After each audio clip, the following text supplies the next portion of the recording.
자, 그래서 이제는 생활지도와 상담을 이제 여기 같은 챕터에 묶여 있으니까 이걸 끝내버리도록 합시다. 생활지도와 상담을 해보겠어요. 자, 그러면 생활지도랑 이제 그 상담을 이제 얘기를 하자면 생활지도 같은 경우에 이제 가이던스잖아요. 가이던스. 네, 그래서 이제 뭐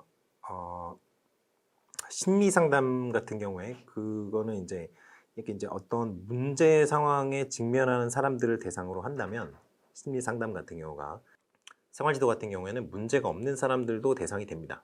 그래요. 그래서 어떤 생활에서 어떤 학교 생활뿐만이 아니라 그 가정 생활에서 나타나는 여러 가지 문제라든가 그 직면하는 어떤 상황 같은 것들 있잖아요. 그런 것들에 대한 전반적인 어떤 가이던스를 제공하는 게 생활지도예요. 그렇기 때문에 여기 보시면 화면에 보시면 개인으로 하여금 자신과 주변 세계에 대한 이해를 바탕으로 자율적 문제 해결 능력을 신장할 수 있도록 조력하는 활동이다라고 했습니다. 그렇기 때문에 모든 사람을 대상으로 해요. 모든 아동을 대상으로 합니다. 문제 아동만 대상으로 하는 게 아니에요.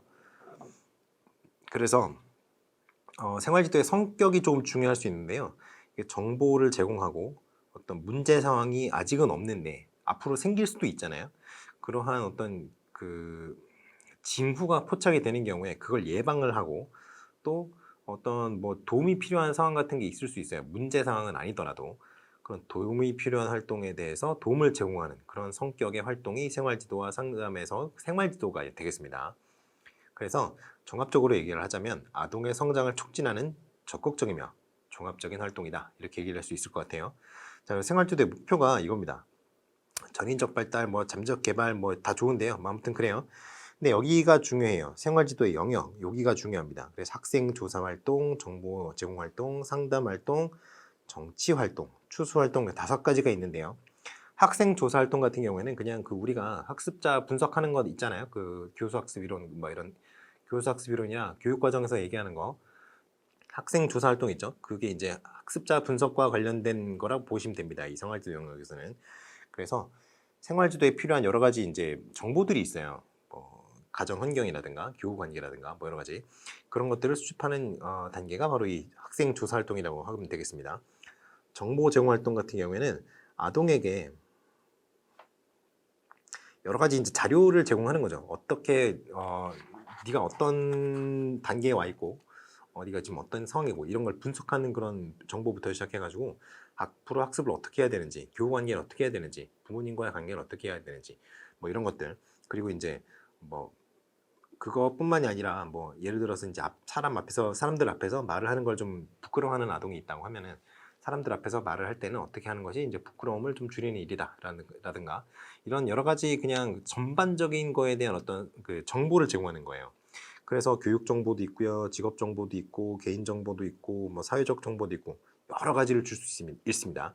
그리고 이제 상담 활동이 있어요. 상담 활동. 이 생활지도의 중액적인 활동이라고 할 수 있겠는데요. 이게 왜 그러냐면요. 이 생활지도 같은 경우에는 가이던스이기 때문에 모든 아동을 대상으로 한다고 했잖아요. 근데 상담 활동 같은 경우에는 모든 아동을 대상으로 하는 게 아니라 문제 아동을 대상으로 하는 경우가 대부분입니다. 그래서 전문적인 훈련을 받은 상담자와 어려움을 겪는 내담자 간의 구조화된 수용적 관계를 형성하고 그리고 그러한 관계를 바탕으로 내담자의 자발적 문제 해결 능력이나 적응 능력 등 긍정적인 특성이 발현되도록 조력하는 행위 이렇게 얘기를 했는데요. 이거는 이제 로저스의 자기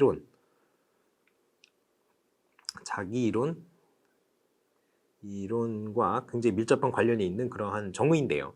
일단 이 정의가 굉장히 아름답기 때문에 그 개념상 아름답기 때문에 이 정의를 많이 사용을 합니다. 이러한 정의를 많이 사용을 해요. 자, 그리고 정치 활동이 있어요. 정치 활동이 있는데 이거는 이제 정치한다고 할 때 우리가 정치인 일어날 때 그 정치가 아니고요. 어느 그 정확한 위치라는 얘기라고 생각하시면 됩니다. 정확할 때 그 정은 아닌데 위치를 정해준다 그래서 이게 정한다 할 때 그 정자거든요. 그래서 위치를 정해주는 활동이다. 그러니까 배치를 하는 그런 활동이라고 생각하시면 돼요. 예를 들어서 이제 뭐 진학반이라든가 뭐 실업계 뭐 고등학교로 진학을 하든가 뭐 이런 경우가 있죠. 중학교에서 실업계 고등학교 진학하는 경우가 있고요. 인문계 고등학교에서도 뭐 직업반 이런 친구들이 있죠. 공부랑은 아무리 해도 이제 잘 안 맞는 친구들 그런 친구들은 그러한 이제 앞으로 삶의 어떤 그 코스를 그런 식으로 이제 선택을 하는 경우도 있을 수 있어요. 물론 공부를 잘하고 못하고만 그 영향을 주는 게 아니라 그 예를 들어서 이제 빨리 그 집안의 가정 사정이 안 좋아서 빨리 이제 직업 세계로 뛰어들어야 되는 빨리 직업 세계로 이제 뛰어들어야 되는 그런 가정 환경인 아이들도 있죠. 그러니까 그런 아이들의 이제 미래를 위해서 어느 적재적소에 이제 배치를 하는 과정이 이제 정치 활동이라고 하면 되겠습니다. 그것뿐만이 아니고요. 그 이거는 이제 직업적인 이제 정치 활동인데 그거 말고 교육적 정치 활동도 있습니다. 뭐 뻔하죠. 뭐 우열반이라고 하는 뭐 그런 거에서 뭐 공부를 잘하면 우만, 뭐 공부를 못하면 열만, 뭐 이런 식으로 하는 거죠. 뭐 그런 것들도 있을 수 있고요. 추후 활동이라고도 하고요. 추수 활동이라고도 하는데 이게 이제 정치 활동까지 다 거친 내담자를 그 추후에 확인을 하는 겁니다. 정치 활동하면 일단은 그 상담의 어떤 큰 줄기는 다 끝나요. 그런데 그 이후에도 이제 팔로우업을 좀 하는 거죠.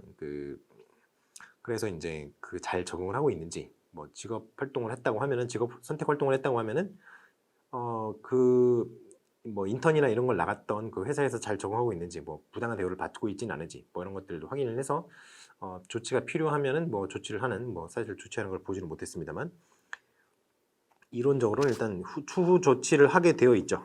그런데 뭐 무슨 커넥션이 있는지 이런 후속 조치가 제대로 이루어지지 않는 그러한 뭐 안타까운 상황이긴 합니다만 일단은 추후 활동을 하게 돼 있어요. 자, 그리고 위탁 활동이라는 게 있는데요. 이 위탁 활동, 요것 때문에 가장 문제가 많죠. 요즘에 생활지도 중에 교사가 해결할 수 없는 문제 이런 것들이 있어요. 일단은 지금 그 생활도와 상담 영역에서 다룰 수 있는 거는 촉법 소년이 아닌 경우에 한해서 다룰 수 있습니다. 촉법 소년이 아닌 경우, 피해자의 어떤 수인 한도를 초과하는 어떤 피해에 대해서는 형법상 처리를 하게 돼 있어요. 그러한 경우에는 학교폭력위원회 이런 거 다 필요 없습니다. 바로 형사 고발이 들어가고요. 그리고 형사상 재판이 열리고, 그리고 피해에 대해서 민사상 재판도 하게 됩니다. 그러니까 그러한 어떤 수인 한도를 참을 수 있는 한도라는 거예요. 피해자가 그래서 감내할 수 있는, 참을 수 있는 한도를 벗어나지 않는 어떤 얌전한 범위 내에서 이제 일어나는 게 이 생활지도와 상담이고요. 예를 들어서 아이가 뭐 같은 반, 같은 학교 아이를 뭐 살해했다 이러면은 더 이상 생활지도와 상담으로는 어떻게 할 수 있는 영역이 아니잖아요. 그런 경우에는 형사로 들어가죠. 근데 문제는 이제 촉법소년 같은 경우는 만 14세 미만인가 그런데 이런 경우에 무적이잖아요, 무적. 이게 문제가 되는 경우가 굉장히 많이 있습니다. 그래서 이제 소년법을 좀 개정해야 되는 게 아니냐 이런 얘기도 일각에서 많이 나오고 있습니다만 그거는 현실적으로는 쉽지 않을 것 같고요. 그 학교에서 교육을 좀 잘 해서 그러한 아동들이 늘어나지 않도록 잘 관리하는 게 이제 현재로서는 최선의 방법인 것 같아요. 그 법을 그렇게 쉽게 고칠 수 있는 게 아니죠. 왜냐하면 우리나라 형법 같은 경우에는 살인죄를 기본으로 해서 그 형량이 결정이 되어 있습니다. 살인죄 형량은 기본적으로 10년이에요. 한 명 죽일 때마다. 그런데 이제 연쇄살인을 한다거나 이러면 형이 막 늘어나긴 하겠지만 그래도 뭐 10명을 죽였다고 해서 100년 그렇게 안 됩니다. 아무튼 뭐 그런 것들이 여러 가지가 있는데요. 아무튼 살인죄를 기반으로 해서 10년을 기본으로 해서 이제 형량을 매기는 게 기본 어떤 틀이기 때문에 그거를 다 미국식으로 뜯어 고치려면은 뜯어 고칠 수가 없어요. 나라를 그냥 나라 망한 다음에 새로 법을 만들 때 그렇게 하면 몰라도 쉽지가 않습니다. 그래서 좀 국민들의 법 감정과 우리나라 법 시스템이 안 맞는 점이 있습니다만 일단 이렇게 된 거기 때문에 어떻게 할 수가 없다는 점. 그리고 이제 뭐 좀 얘기가 다른 데로 샜는데요. 아무튼 뭐 그렇습니다. 그래서 해결할 수 없는 상황에 처했을 때 전문가에게 맡기는 거죠. 그 상담도 그렇습니다. 상담 교사가 전문 상담 뭐 그 교사가 예전에는 일반 교사분들 중에서 연수 통해 가지고 전문 상담 교사를 하신 분들이 많았어요. 지금은 이제 청소년 상담사 이런 거 자격증 가지신 분들이 임용 보시잖아요. 근데 옛날에는 그렇지 않았거든요. 그래서 이제 요런 거는 이제 전문 상담 요원한테 맡긴다던가 아니면 그 심리 상담도 하시는 이제 정신과 의사분들 계시잖아요. 그런 분들한테 좀 맡긴다던가 약물 치료가 필요한 경우도 있거든요. 약물 치료가 병행이 되어야 되는 경우도 있기 때문에 그런 경우는 이제 병원의 의사 선생님께 맡긴다던가 그리고 직업 교육 같은 경우에는 학교에서 해줄 수 있는 게 별로 많지 않죠. 학교에서 해줄 수 있는 거는 어디까지나 그냥 일반적인 관점의 얘기고 실무랑은 학교랑은 좀 다르니까요. 학교에서 뭐 용접, 비드, 이프게 따는 법 이런 거 알려줄 수 없지 않겠습니까? 그러니까 여러 가지 이제 자원이 어디에 어떤 자원이 있고 그 자원을 어떻게 아이들에게 제공할 수 있는가 이런 거는 이제 교사가 조사를 해놨다가 필요한 아동들이 있으면 그 아동들이 연결시켜주는 그런 노력은 필요하다고 하겠습니다. 아시겠죠? 자, 그래서 생활지도는 뭐 이렇게 필요하다 이런 거 정도는 281쪽에 나와 있네요. 그래서 그런 건 한번 읽어보시고요. 활동 원리 뭐 그런 거 이런 것도 뭐 중요할 수도 있겠습니다만 글쎄요 이게 얼마나 이게 개념상은 일단 중요해요. 개념상은 중요한데 이게 출제가 될 거라고는 조금 생각하기는 어렵네요. 그래서 기본 원리 뭐 이런 건 필요 없고요. 자, 그리고 뭐 생활지도의 주요 활동 283쪽에 2번 그 동그라미 2번 네모 2번 이게 중요합니다. 이게 지금 방금 전에 말씀드린 내용이죠. 학생 조사 활동 또는 학생 이해 활동, 정보 제공 활동, 상담 활동, 정치 활동, 추수 활동. 정치가 위치를 정해주는 활동이라고 했어요. 아시겠죠? 자, 그렇게 해서 넘어가시면 되고요. 자, 생활지도의 어떤 실제를 좀 보시겠습니다. 근데 그 전에 이제 상담을 한번 볼까요? 상담? 화면을 보시죠. 화면을 보시면 일단 로저스의 자기 이론에 관련돼서 상담의 초점은 문제가 아니라 개인이다. 이런 식으로 로저스가 얘기한 게 있습니다. 1977년이네요. 그래서 이런 식으로 상담을 정의하는 경우도 있고요. 그 밑에 여러 가지 정의가 많은데요. 여기 보세요. 여기 요거 제가 종합을 해놨으니까요. 어떤 개인의 개인적인 학자를 따라가는 것도 나쁘지는 않은데 일단은 제가 여러 가지를 고려를 해서 종합을 해놨으니까 요거를 보시면 되겠습니다. 물론 기본적으로는 로저스의 그 자기 이론에 기반한 그 어떤 정의기는 해요. 그렇지만 일단은 다른 것들도 고려를 아예 안 할 수는 없으니까 이런 식으로 생각하시면 되겠고요. 상담의 목표 같은 경우에는 아까 제가 뭐라 그랬어요. 생활지도 같은 경우에는 모든 아동들을 대상으로 한다고 했잖아요. 그런데 상담은 좀 다릅니다. 상담은 좀 문제가 있는 아동들을 대상으로 해요. 그렇기 때문에 내담자가 경험하는 문제의 해결이나 예방에 집중한다. 이렇게 했습니다. 소극적인 목표죠, 이게. 그런데 그 내용을 보시면요. 일단 다 문제가 있어요. 문제가. 여기는 정신적인 병리 현상까지도 얘기를 하죠. 심리적, 정신적 병리 현상의 해결 또는 경감 이렇게 얘기를 했는데요. 이거는 상담 교사가 할 수가 없죠. 그렇지만 상담을 할 수 있는 사람은 교사 외에도 있습니다. 의사 선생님이 있잖아요. 예를 들어서 이제 뭐 프로작이라고 옛날에 유명했던 약이 있어요. 프로작이 뭐냐면 우울증, 항우울제에 비슷한 그런 약인데요. 그게 어떤 식으로 뭐 팔리는지 모르겠는데 미국에서는 그거를 처방전 없이도 살 수 있었다는 얘기가 있어요. 그래서 엄청나게 뭐가 됐다고 하죠. 미국 사람들 우울증 많으니까. 뭐 그런 것들도 이제 처방이 필요하다면 뭐 처방을 해주고 뭐 그런 게 있을 수 있죠. 양보 치료가 병행이 되어야 되는 친구들이 있으니까. 자, 그리고 정신병리 현상을 유발하는 조건의 사전적인 차단. 이게 좀 이제 현실적으로 좀 어려운 일입니다만 이렇게 하기 위해서 노력하시는 선생님들이 많이 있는 걸로 제가 알고 있습니다. 그러니까 이거는 뭐 선생님들의 어떤 노력과는 별개로 이게 자꾸 발생을 하니까 참 안타까운 그런 거죠.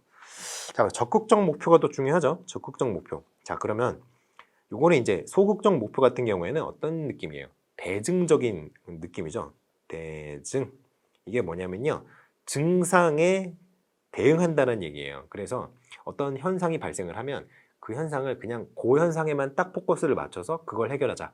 이런 느낌의 목표가 이 소극적 목표인데 이 대증적인 이 방법이 아니라 어떤 조금 더 근원적인 원리에 가까운 그 근본에 가까운 어떤 치료를 이제 목적으로 한다.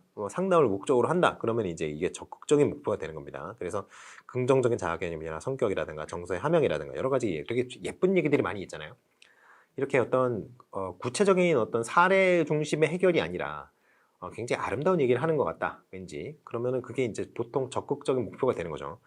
자, 그래서 이런 뭐 배우자 선택, 아이들한테 배우자 선택이라뇨. 이게 무슨 말도 안 되는 소리인지 모르겠는데 나도 없는데. 그래서 학교를 졸업한 지가 한참 됐는데도 결혼을 못했는데 지금 무슨 소리를 하고 있는지 모르겠네요. 아무튼 그렇습니다. 그래서 학교라든가 직업이라든가 배우자의 선택을 어떻게 해야 된다는가. 배우자는 무조건 외동이 좋습니다. 그래야 재산의 분할에 어떤 분쟁이 생기지 않아요. 외동이 좋습니다. 그리고 학업이나 직업 차원에서 자신의 잠재력을 발휘시킨다. 이런 거 아주 좋죠. 잠재력 발휘. 이런 얘기들이 여러분들이 답안에 쓸 수 있는 아름다운 소리들이란 말입니다. 아시겠어요? 그 삶의 긍정적 가치를 발견하도록 노력하는 것. 얼마나 아름다운 얘기입니까? 참 좋은 얘기들이죠. 그래서 상담의 목표를 쓸 때 소극적 목표를 써야 된다. 그러면 위에 거 쓰시면 되고, 적극적 목표를 쓰셔야 된다. 그러면 아래 거 쓰시면 됩니다. 아시겠죠? 그리고 내담자의 변화를 촉진하는 요인, 뭐 이런 것들이 있는데요. 요거는 그냥 여러분들이 그냥 읽어보세요. 읽어보시고, 이거는 왜 제가 여기서 그냥 읽어보시라고 얘기를 하냐면, 이거는 상담이론, 개별 상담 이론들에서 이런 걸 얘기를 합니다. 그렇기 때문에 여기서는 시간이 없다면 요 정도만 읽어보시고, 그래도 아직 시간이 조금 있잖아요. 한 달 이상. 그러니까 개별 이론을 좀 보시는 게 좋지 않을까 싶어서 여기서는 일단 요런 것들이 이제 대체적으로 언급이 된다, 공통적으로 언급이 된다, 자주 그런 느낌 정도로만 보고 넘어가겠습니다. 자, 상담 같은 경우에는 문제 있는 개인 또는 부정자를 대상으로 한다고 했어요. 제가 뭐 말했죠. 일반적인 아동을 대상으로 하는 거는 그 생활지도. 근데 그 중에서도 좀 문제가 있는 케이스, 아동에게는 문제가 없더라도 아동을 둘러싼 어떤 환경 같은 게 문제가 있을 수 있어요. 그런 경우에는 상담으로 들어가야 됩니다. 부모님을 상담해야 되는 경우도 있고요. 친구 관계라든가 그 여러 가지 문제가 있을 수 있어요. 근데 그런 것들을 상담은 그런 것들까지도 커버를 하는 거죠. 그 문제가 있는 개인만 얘기하는 게 아니라 그 본인은 문제가 없더라도 본인이 처한 상황이 문제가 있으면 그것도 상담을 해줄 수 있는 거예요. 핵심 원리가 공감과 존중, 진정성이라고 했는데요. 이게 어디서 나오냐면요. 이게 바로 로저스의 상담 이론에서 나옵니다. 자, 그래서 상담의 일반적 과정은 이렇게 됩니다. 초기, 중기, 종결 이렇게 되는데요. 초기 단계에는 내가 어떤 역할을 해줄 것이고 언제 나를 만나러 오면 되고 뭐 이런 것들 있잖아요. 그런 어떤 규칙들을 정해야 돼요. 상담자와 내담자가. 그리고 그게 바로 상담의 구조화라고 하는 거예요. 그래서 여기 앞에 거는 뭐 크게 중요한 건 아닌데 이게 중요합니다. 상담의 구조화. 왜냐하면 상담을 하게 되면은 내담자가 상담자한테 굉장히 의존을 하게 돼요. 정서적으로. 왜냐하면 자기 말을 그렇게 들어주니까 귀담아서 들어주고 공감해주고 하니까 굉장히 의지를 하게 됩니다. 그런데 그게 한도 끝도 없이 해주는 게 아니잖아요. 어디까지나 상담자는 이 내담자의 문제를 해결하는 과정을 도와주는 사람이지 한도 끝도 없이 그 사람의 얘기를 들어주는 사람이 아니거든요. 그러니까 그 관계를 명확하게 규정을 해야 돼요. 나는 이런 역할을 할 거고 너는 이것 때문에 와 있고 나는 너의 문제를 어떻게 해결하는 걸 도와줄 거고 우리는 일주일에 몇 번 만날 거고 어디서 만날 거고 몇 시에 만날 거고 우리가 이제 급한 일이 있어서 만나지 못할 경우에는 어디로 연락을 할 거고 뭐 이런 것들 있잖아요. 그런 아주 구체적인 것들을 정하게 됩니다. 그게 바로 상담의 구조화예요. 그리고 이제 목표 설정을 하게 되죠. 우리가 어떤 문제를 해결하도록 노력해 보겠다. 이런 것들을 하게 되는 거죠. 그리고 중기 단계는 핵심 단계. 그래서 여러 가지 조치들을 취합니다. 상담적 조치를 취해요. 그래서 초기 단계를 벗어나면 이제 어느 정도 슬슬 이제 내담자가 상담자에게 이제 의존하는 관계 비슷한 게 생길 수 있어요. 이게 조심해야 되는 겁니다. 그래서 신뢰 있는 관계에서 멈춰야 돼요. 신뢰 있는 관계에서 멈춰야지 상담자와 내담자 간에 어떤 의존 관계가 형성이 된다 그러면 그 상담은 망한 겁니다. 아시겠죠? 자, 그래서 심층적으로 탐색하고 통찰을 얻도록 도움으로써 문제를 해결하고자 시도하여야 한다. 당연하죠. 그 종결 단계는 이제까지 쭉 중기 단계까지 뭔가 조치를 취했잖아요. 그런 그 조치가 제대로 작동을 했는지 지금 하고 있는지 앞으로 작동을 할 것인지 그런 거를 평가를 하는 단계라고 생각을 하시면 돼요. 그래서 실제로 그거를 어떤 조치들을 우리가 선택을 했다면 그게 현실적인 어떤 상황에서 그게 작동을 하는지 적용할 수 있는 것인지 한번 탐색을 해보고요. 시험해보고 평가를 하게 되는 거죠. 그래서 이제 그러한 요즘 최근에 아주 유명한 것들이 있잖아요. 그 학교 폭력에 관련해서 여러 가지 캠페인을 많이 하고 있는데 지금 이제 학교 폭력 멈춰 뭐 이런 거 하죠. 네, 그런 거 아주 종결 단계에서 어떤 평가를 받을지 아주 굉장히 궁금한데요. 누구 머리에서 나온지 모르겠어요. 그런 거는. 아무튼 그렇게 해서 추수 상담 이게 이제 종결 단계에서 보통은 끝나는데 아직도 해결이 안 되는 문제가 남아 있는 경우가 있어요. 일단은 문제를 다 벌려놓을 수가 없죠. 한 번에 하나를 해야지. 한 번에 하나나 뭐 2개 이렇게 해야지. 한 번에 10개를 할 수 없잖아요. 그러면 일단 요 단계까지의 상담은 끝났는데 그 추수 상담이 또 있을 수 있습니다. 다른 문제 가지고. 아무튼 뭐 여러 가지 뭐 그런 식으로 이루어진다고 보시면 되고요. 일반적인 과정인데 아무튼 구조화 제가 말씀드렸죠. 상담 관련 정보라든가 관계 설명, 비밀 보장 이거 중요합니다. 비밀 보장. 여기서 예외사항이 있다는 게 중요해요. 법정에 요구가 있을 때 예를 들어 내담자가 상담을 받는 도중에 형법상 저촉이 되는 큰 범죄를 저질렀어요. 예를 들어 은행을 털었다고 해봅시다. 그냥 말이 안 되는 건데 은행을 털었어요. 그래서 CCTV에 그 내담자 얼굴이 나온 거예요. 그러면 법원에서 요구를 할 거 아니에요. 그 어떤 뭐 여러 가지 조건들, 주변 환경들을 조사를 하다 보면 이 상담자도 당연히 그 나오죠. 그래서 알고 있는 걸 불어라 이렇게 한단 말이에요. 그러면 드리겠습니다. 알고 드려야죠. 그리고 이제 학생이 스스로 성적인 학대라든가 정신적인 학대라든가 육체적인 학대라든가 이런 거를 받았다는 사실을 인지했을 때 이거는 알려야 됩니다. 알려야 돼요. 그 상담자의 어떤 그 양심에 맡기는 게 아니라 이게 알리도록 되어 있어요. 법에 그렇게 되어 있습니다. 그리고 학생이 스스로에게 그러니까 자해를 하려고 한다. 그런 정황이 있거나 자해하려고요. 죽어버리려고요. 나 자살할 거예요. 이런 얘기를 한다거나 아니면 걔가 너무 마음에 안 들어서 다음에 꿀밤을 쥐어 때릴 거예요. 죽을 때까지 죽기 직전까지 때리고 한 2대 정도 더 때릴 거예요. 막 이런 얘기를 했다고 쳐봅시다. 그러면 타인에게 해를 가하려는 거잖아요. 이런 거가 있을 때는 비밀 보장 원칙에서 벗어납니다. 이런 일이 있으면은 경찰한테 얘기를 해야 될 수 있어요. 뭐 당연히 그래야죠. 그래야 되죠. 상담자가 비밀 보장을 해준다 그래서 다 떠들면 되는 게 안 되죠. 그리고 뭐 다 지켜준다고 그 비밀 보장이라고 해서 다 지켜주는 게 아닙니다. 아시겠죠? 자, 주요 상담 기법이 나오는데요. 이런 것들이 좀 중요합니다. 이런 것들. 적극적 경청이라든가 반영, 명료화, 직면, 해석, 재진술, 요약, 공감적 이해, 즉시성 반응, 질문 이런 거 이거는 사실은 다 아셔야 돼요. 이거는 진짜 주요 상담 기법인데 진짜 다 많이 쓰이는 기법들입니다. 그렇기 때문에 이거는 다 아셔야 되는데 요거는 글쎄요 제가 뭐 어떻게 줄여드릴 수가 없네요. 요거는 다 아셔야 됩니다. 요거는 그냥 책을 보시고 아시는 게 좋겠어요. 적극적 경청, 반영, 명료화, 직면, 해석, 그리고 재진술, 요약. 재진술 정도는 좀 몰라도 되겠다.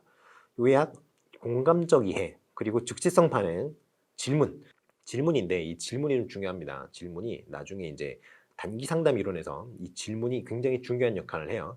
그런데 아무튼 질문이 좀 중요하고요. 뭐 다 중요하네요. 다 중요해요. 재진술 정도만 모르셔도 되는데 paraphrasing은 근데 뭐 재진술 이거 다른 거 공부하다 보면은 재진술도 외워질 거예요. 자, 그래서 상담 과정 모델이 있는데요. 이거는 크게 중요하진 않아요. 근데 이게 상담 선생님들은 이게 중요한지 모르겠네요. 이거는 뭐 의견이 있으면 좀 알려주세요. 제가 그쪽까지는 잘 몰라서. 상담 과정 모델이 이게 상담에서 중요한가요? 뭐 거기까지는 잘 모르겠네요. 뭐 이런 게 있다고 합니다. 하지만 일반적인 그 임용고시 준비생들한테는 그렇게 큰 의미는 없다. 상담자와 내담자 이런 게 있는데요. 뭐 그게 크게 중요한 건 아니고요. 자, 이제 부적응을 좀 봅시다. 부적응을 봐야 되는데 부적응을 겪고 있는 아동이 이제 상담의 대상이 되죠. 부적응을 겪고 있는 아이들이 상담의 대상이 되죠. 그래서 부적응의 개념부터 좀 봐야 될 것 같아요. 그러려면 욕구와 욕구 좌절이 뭔지 한번 봐야 될 것 같습니다. 욕구가 뭐냐면요. 그냥 말 그대로 그 어떤 걸 하고 싶어 하는 충동이에요, 충동. 그런데 욕구의 특성이 두 가지가 있습니다. 결핍 욕구가 있고요. 메타 욕구가 있어요. 결핍 욕구 같은 경우에는 없으면 그 충족하고자 하는 그 동기가 강해지는 거예요. 예를 들어서 내가 배가 고파요. 그런데 앞에 먹을 게 없어. 그러면 점점 더 배가 고파지겠죠. 점점 더 뭔가를 먹고 싶어지는 충동이 생길 겁니다. 한 12시간 정도까지는. 근데 그렇게 배가 막 고픈 상태에서 뭘 먹었어요. 빵을 한 조각 먹었다고 해봅시다. 식빵 한 조각 정도. 그러면 신기하게도 사람 몸이라는 게 정말 신기하게도 그 욕구가 싹 사라져요. 물론 더 먹고 싶은 생각이 있는데 배가 고파서 먹고 싶은 생각은 사라질 수 있습니다. 그래요. 근데 메타 욕구가 이게 바로 이제 상위 욕구라고 하는 건데요. 이게 자아 실현 욕구라든가 그 인지적 욕구나 신비적 욕구 뭐 이런 것들이 있죠. 성장 욕구 이런 것들을 다 메타 욕구라고 합니다. 그래서 요거는 없다 그래서 뭐 그 충족 동기가 강해지거나 이러지는 않아요. 근데 이것 때문에 뭐라고 해야 될까요? 이제 그 메타 욕구를 충족하고자 하는 동기가 있는데, 근데 그거를 다른 여러 가지 요인들에 의해서 뭐 방해를 받는다. 그렇게 된다면은 이거를 욕구 불만이라든가 불안이라든가 뭐 긴장이라든가 이런 걸 하게 되는데, 이걸 바로 메타병이라고 해요. 이거 실제로 있는 그 증상이에요. 그래서 욕구가 이런 특성을 가지고 있는데, 욕구가 좌절되는 경우, 이게 문제입니다. 욕구 좌절이 일어나는 경우에는 굉장히 그 어떤 욕구 좌절을 경험한 유기체가 굉장히 공격적이 될 수 있어요. 밥을 눈앞에 두고 그 강아지가 이제 기다리고 있는데 밥을 채워줬단 말이에요. 근데 계속 먹으라는 소리를 안 해요. 물론 이것도 훈련이 잘 된 강아지에 한해서 얘기인데, 먹으라 그래야지 먹는 훈련이 잘 돼 있는 강아지를 해봅시다. 근데 먹지 못하도록 5분이고 10분이고 놔둔다고 생각을 해보세요. 얼마나 잔인해요. 그렇잖아요. 그러니까 그럴 경우에는 강아지 입장에서는 왜 먹을 걸 눈앞에 놔두고 나를 못 먹게 하는가 하면서 짜증이 날 수 있죠. 그러면서 굉장히 공격적으로 변할 수 있습니다. 아시겠죠? 사람도 똑같아요. 충족시키고자 하는 욕구가 있는데 충족시키지 못하면 굉장히 분노하고 그 어떤 공격적인 특성이 나타날 수가 있어요. 똑같습니다. 그래서 학업 실패나 좌절 같은 경우도 학습된 무력감을 형성할 수 있다는 그런 큰 문제가 있죠. 학습된 무력감이 뭐가 문제라고 그랬어요? 학습된 무력감이 생기면은 그냥 무조건적인 어떤 포기 이런 것이 그냥 자연스럽게 나와요. 그러니까 학습을 더 이상 하려고 하지 않는 거죠. 학습 동기화 되지가 않는단 말이에요. 그래서 이런 그 학습된 무력감을 그 치유하기 위해서는 어떤 거를 하나요? 학습된 무력감을 치유하기 위해서는 우리가 보통 학습된 무력감을 치유하기 위해서는 잘못된 가장 기본적으로 되는 중요한 것이 그 적절한 난이도를 가진 문제를 제공해서 그 아이가 성공 경험을 누적시키도록 하는 게 가장 중요해요. 아시겠죠? 그래서 이 난이도 그리고 이제 적절한 기대 그리고 가치 이런 것들이 적절하게 배치가 될 때 학습된 무력감을 좀 해결할 수 있다. 학습된 무력감을 좀 없앨 수 있다. 이런 얘기를 좀 드리고 싶습니다. 자, 그래서 부정행동 같은 경우에는 인적 원인도 있고요. 뭐 정의적 원인도 있고 행동적 원인도 있는데, 일단은 뭐 부정행동을 여러 가지 이제 원인이 있으니까 요것들이 이제 어떻게 작용을 하고 그거를 어떻게 해결을 하는지 이거를 이제 슬슬 살펴보도록 합시다. 이게 정신분석 상담 이론에 여기 다 거짓말이죠. 이거 거짓말입니다. 왜냐하면 현대 심리학에서는 프로이트 이론을 전혀 인정하지 않아요. 전혀는 아니고요. 대부분 인정하지 않아요. 그래서 별로 알 건 없습니다, 여러분이. 다만 방어 기제 요거는 인정을 합니다. 그래서 방어 기제는 좀 아셔야 돼요. 방어 기제 중에 좀 중요한 것들을 제가 좀 굵은 걸로 써봤어요. 굵은 걸로 좀 볼드체로 바꿔봤습니다. 중요한 거라기보다는 좀 알아둬야 되는 거. 요거 있죠. 투사는 좀 알아야 됩니다. 그리고 투사는 알아야 되고, 합리화. 합리화가 우리가 흔히 자기 합리화 한다는 얘기 많이 하잖아요. 그 합리화랑은 조금 다른 합리화예요. 근데 왜냐면 우리가 합리화라고 할 때는 그 자기 합리화에 가까운 개념을 많이 사용을 하는데, 여기서의 합리화는 원초와의 위협적인 충동이 발현되었을 때 초자가 발현되지 않도록 그럴싸하게 무마하려고 하는 행동이에요. 그러니까 사실 그 원초와는 그 말 그대로 그냥 짐승과 같은 상태의 어떤 본능이잖아요. 그런데 뭐라 그럴까요? 그 초자랑 원초가 서로 반발한단 말이에요. 그럴 때 자아가 출동을 합니다. 그래서 원초와의 어떤 강렬한 충동과 초자와의 어떤 강력한 어떤 제어하려고 하는 그 양쪽의 어떤 적도의 균형을 이제 자아가 잡아주는 거죠. 그래서 이런 식으로 얘기를 하는 거예요. 여기 얘가 좀 잘 나와 있네요. 분노에 차서 상대방을 막 때렸어요. 엄청 때렸단 말이에요. 그래 놓고는 때린 거 잘못한 거죠. 그래 놓고는 뭐라고 하느냐, 나는 사람 새끼가 아닌 놈을 때렸다, 이런 식으로 둘러대는 거예요. 말이 안 되는 얘기죠. 하지만 이런 식으로 스스로를 방어하려고 한다, 이겁니다. 별로 좋지 않은 거예요. 그래서 반동 형성 이런 것도 좀 알아두셔야 되고요. 그리고 치환, 요건 좀 알아두시는 게 좋습니다. 그리고 주지화, 이것도 알아두시는 게 좋고요. 승화 이것도 알아두시는 게 좋습니다. 그리고 동일시는 알아두는 게 좋을까요? 동일시도 알아두세요. 이렇게 해서 치환 같은 경우에는 이제 위협적인 충동 자체는 표현을 해요. 그러니까 자신의 본능 자체는 어디선가 표출을 하긴 한단 말이죠.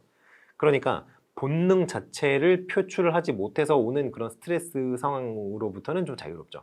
왜냐하면 본능을 표출하긴 하니까요. 그런데 문제가 뭐냐? 그 본능을 표출을 하기 위해서 적절한 장소가 있을 텐데 그 나의 본능이 표출되고자 하는 욕구가 일어나도록 한 원인이 있을 거 아니에요. 그 원인을 향해서 하는 게 아니라 딴 데 가서 한단 말이에요. 종로에서 뺨 맞고 한정강 소리 지르고 막 이런 거랑 똑같은 거죠. 그래서 이게 뭐 그렇게 좋지는 않은 것 같다. 뭐 이런 거죠. 주지화라는 게 있습니다. 유리. 분리시킨다는 거죠. 방어 기제의 한 형태인데 자신의 감정을 상황으로부터 분리시킴으로써 상황을 이성적으로 바라보려고 하는 그런 방어 기제입니다. 그래서 일단 화가 날 수 있는 상황이 있잖아요. 사람들이 누구나 살다 보면 운전을 자주 하시는 분들 같은 경우에는 하루에 한 번씩 크게 쌍욕을 하게 된다고 하죠. 왜냐하면 운전을 이상하게 하는 사람들이 꼭 나타나니까. 그런데 그렇게 화가 치밀어 오르는 상황에서도 분노와 이성을 잘 컨트롤해서 분노를 이제 분노하는 자신을 이제 관조할 수 있는 능력을 이제 갖추는 게 이제 주지화가 되는 거죠. 그래서 논리와 이성을 굉장히 중요시하는 그런 화이트 칼라 전문 직종에 근무하는 사람들이 이런 분들이 많이 있어요. 실제로 의사 선생님 중에 제가 몇 명 아는 분이 없기는 한데 대부분 다 굉장한 젠틀맨입니다. 굉장히 신사적이에요. 화가 나는 상황에서도 목소리 높이는 걸 못 봤고요. 뭐 그런 게 좀 어떻게 직업적인 특성인가? 그게 그런 식으로 나타나더라고요. 근데 아무튼 분노와 감정을 다스리는 방법으로는 굉장히 이상적인데 해소가 안 되니까 결국에는 이게 스트레스가 쌓인단 말이죠. 이런 게 좀 한계가 있다. 동일시, 승화 이런 건 그냥 알아보시고요. 그럼 기타 뭐 이런 것들도 긍정적이다라고 얘기하는데 요거 있죠. 보상 요거 인정하지 않습니다. 인정하지 않는 방어 기제예요. 자, 이렇게 하고 넘어가 볼까요? 자, 그리고 상담 목표 뭐 상담 기법 이런 거 나오는데요. 이거 중요하지 않고요. 그래도 읽어는 보세요. 왜냐면 프로이트의 어떤 정신분석학을 기반으로 한 거기 때문에 대체로 크게 의미는 없어요. 크게 의미는 없고 제가 보라고 한 거는 이 방어 기제인데 방어 기제만 조금 인정을 받고 있기 때문에 방어 기제만 좀 보십시오. 자, 이런 거는 크게 의미는 없고요. 이런 거는 크게 의미는 없어요. 그리고 사고 억제 이런 거는 그냥 쉬어가는 페이지죠. 이런 거 그냥 읽어만 보시면 됩니다. 사고 억제가 뭐냐면요. 그냥 하얀 코끼리 생각하지 마. 뭐 이런 거죠. 뭐 그래서 백곰 실험이라는 게 있어요. 그래서 하얀 곰이 있는데 하얀 곰을 떠올리지 마세요라고 하면은 떠올리지 말라고 했으니까 그게 자꾸 생각이 나는 거예요.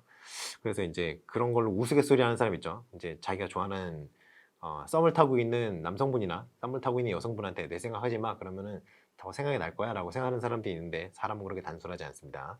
그런 거 안 통해요. 아시겠죠? 자, 인간 중심 상담 요게 중요합니다. 인간 중심 상담 로저스의 이론이죠. 그리고 인간 중심 상담이 이제 로저스의 자기 이론에 기반을 하고 있는데 다 좋은데요. 요거 그림을 좀 보시죠. 요거 그 내용들은 다른 책을 한번 읽어보시고요. 제 책을 읽어보셔도 되지만 요 책 읽어보셔도 되고 자 여기 보십시오. 누구나 인간이라는 거는 자아실현 경향성을 가지고 있어요. 왜냐면 내가 언제까지나 자아실현과는 관계없는 그냥 뭐 치킨 먹고 맥주 마시고 낄낄대면서 사는 거를 다 좋아하는 게 아니라 그것도 물론 좋지만 내가 뭔가 자기 발전을 하고 싶어하는 욕구들을 다 가지고 있어요. 그게 방향이 어떻게 되었든 사람이라면 그렇죠. 그래서 자아실현 경향성이 있는데 그 자아실현 경향성을 실현하는 과정에 긍정적인 존중 욕구가 있습니다. 다른 사람으로부터 긍정적인 존중을 받고 싶어 해요. 그리고 사회적 가치 또한 그 과정에서 내면화하는 그러한 그 과정들이 이제 이루어집니다. 그래서 자아실현 경향성에 따라서 자아 형성이 이루어지는데 문제는 자아 개념과 이 경험 이게 이렇게 겹치는 게 아주 적을 때 있잖아요. 이럴 때는 부정이 발생한다는 거예요. 그리고 이렇게 겹치는 범위가 넓을 때 물론 완전히 일치할 수는 없죠. 개인과 어떤 사회가 완전히 일치할 수는 없어요. 그러니까 사람들이 이제 길 가다가 이렇게 원래 횡단보도가 이렇게 있잖아요. 횡단보도가 이렇게 있으면 여러분은 여기 차가 이렇게 가고 이렇게 가고 한다고 해봅시다. 이렇게. 그러면 여러분은 여기에서 이렇게 가본 적 없나요? 이렇게? 여긴 차가 멈춰 있잖아요. 그러면 여기 차 안 오니까 이렇게 가본 적 있어요? 없어요? 있죠? 불법이잖아요. 이렇게 건너야죠. 근데 이 정도는 누구나 봐주잖아요. 그런데 요거는 일단은 내가 이렇게 가도 된다라고 생각하는 건데 사회랑은 완전히 일치하는 건 아니죠. 그게 바로 여기 부분에 해당하는 거예요. 예를 들면 그렇다는 거예요. 그래서 약간 차이는 있어도 그래도 대체로 사람들이 지키는 선, 바운더리 안에서의 어떤 유도리 정도라고 해석을 하고 넘어간다고 치면 그래도 이 정도는 괜찮아요. 그런데 차가 이렇게 완전히 왔다 갔다 하고 있는 사이에 이렇게 횡단을 하고 있다면 그거는 이런 상황이라고 볼 수 있죠. 말도 안 되는 상황이잖아요. 그러니까 이렇게 자아 개념과 사회가 요구하는 어떤 그 형태, 자아의 형태가 좀 일치하는 게 많아야 자실의 정상적으로 되는 거고 이런 식으로 일치하는 부분이 굉장히 적으면 부적응이 된다 이런 얘기입니다. 상담 목표가 요거는 중요해요. 완전히 기능하는 인간, fully functioning person. 요건 좀 중요하고요. 요 상담 과정도 좀 알아두셔야 됩니다. 조력 신청, 이게 상담하러 가는 거죠. 그리고 이제 레포 형성, 진술, 통찰, 행동 변화, 내면화, 인격화. 그래서 요거는 이제 지시적 상담 이론이라 그래서 어떤 걸 뭘 해야 되는지 정보가 없는 경우, 그래서 문제가 되는 경우에는 지시적 상담 이론을 받으면 돼요. 이게 로저스의 비지시적 상담 이론과 대비해서 좀 알아두시면 좋습니다. 그래서 팔슨스의 직업지도 운동에 영향을 받은 거고요. 그리고 인간과는 이겁니다. 자기 통제 욕구, 자기 완성 욕구가 있고요. 인간은 선할 수도 악할 수도 있습니다. 그리고 합리적 인간을 가정하죠. 이성적 합리적 인간을 가정하고요. 상담 목표가 뭐냐면요. 지금 문제 행동의 원인이 올바른 정보의 부재라고 했잖아요. 그러면 이 정보를 주면 되겠네요. 그렇죠. 그래서 내담자의 이성 발휘를 위해서 문제 해결 조력을 하는데 내담자의 수월성을 촉구를 하고요. 그런데 이 부재한 정보를 제공하는 게 상담의 기법이에요. 그래서 타협, 환경 변경, 환경 선택, 뭐 필요 교수 습득, 태도 변경, 뭐 그렇게 돼 있죠. 분종, 진, 예상, 추. 그래서 분석, 종합, 진단, 예진, 상담, 추지도 이렇게 이어지는데 요거가 이제 지적 상담 이론이니까 크게 여러분이 뭐 주의를 해서 이거를 아실 필요는 없습니다만 그래도 알아두시는 게 좋습니다. 왜냐하면 비지적 상담 이론과 지시적 상담 이론이 약간 상충하는 점이 많이 있기 때문에 그러한 차원에서 비교군으로서 알아둘 필요가 있다는 얘기는 드리고 싶네요. 자, 그리고 이제 행동주의 상담이 여러 가지가 있는데요. 이제 고전적 조건 형성 이론이 파블로프 얘기죠. 고전적 조건 형성이 있고요. 그다음에 조작적 조건 형성이 있어요. 그리고 사회인지 학습 이론이 있고요. 반두라가 얘기했던 그리고 아이켄바움의 인적 행동 수정 기법, 그리고 울프의 상호 이 웰페라고도 하고 윌페라고도 하고 뭐 그러는데 그냥 울프라고 썼습니다. 발음은 저도 잘 모르겠어요. 제가 듣기로는 원어민 친구한테 물어보니 울프라고 하는 것 같은데 본인도 잘 모른다고 해서 그냥 울프라고 적었습니다. 근데 웰페라고 적은 데도 있고 윌페라고 적은 데도 있고 뭐가 뭔지 모르겠어요. 울프라고 적을게요. 상호제지 이론, 네, 상호제지 이론이 있고요.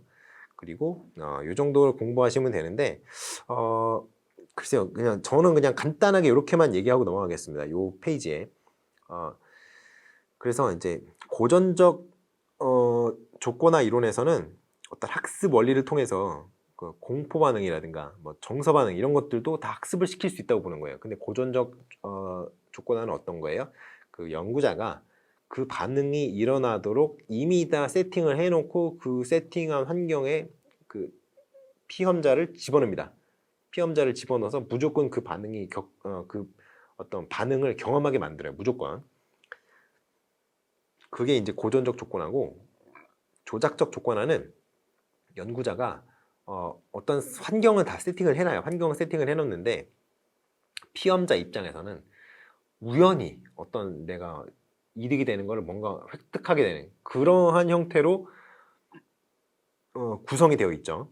그거가 좀 차이가 있습니다. 그래서 시험 불안 같은 경우에는 이 고전적 조건화를 이용을 해서 많이 치유를 합니다. 왜냐하면 시험 같은 경우에는 1년 이렇게 있으면요.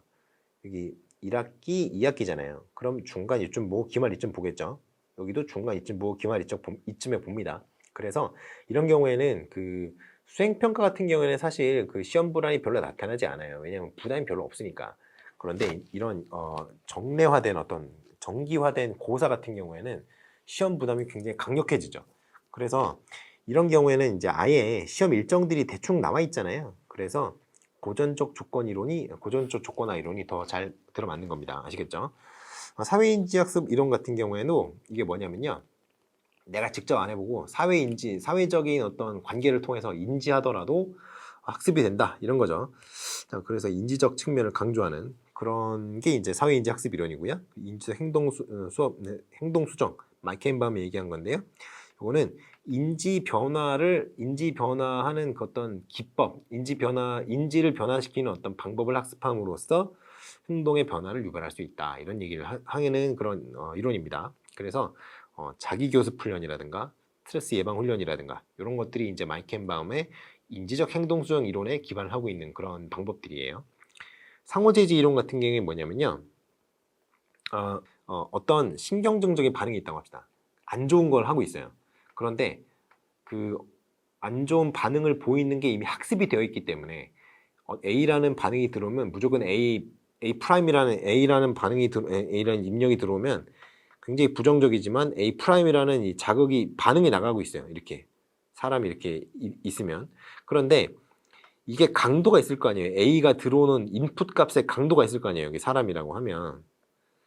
그럼 여기서 어느 정도 이상의 강도로 입력을 받았기 때문에 이런 그 리액션이 꽝 하고 나가는 건데, 이 A라는 거에 신경도 미처 못 쓸 만큼 엄청나게 강력한 다른 그 파워를 가지고 있는 그러한 자극을 준단 말이에요. 그러면 이 사람의 인지가 여기를 쏠리겠죠. 이게 훨씬 세니까 A에 쏠리지 않는단 말이에요. 그러면 문제가 되는 A'이라는 행동을 하지 않겠죠. 그렇게 해서 서로 제지할 수 있다. 어떤 반응은 더 강력한 반응으로 덮어버릴 수 있다. 이게 상호 제지 이론의 큰 틀입니다.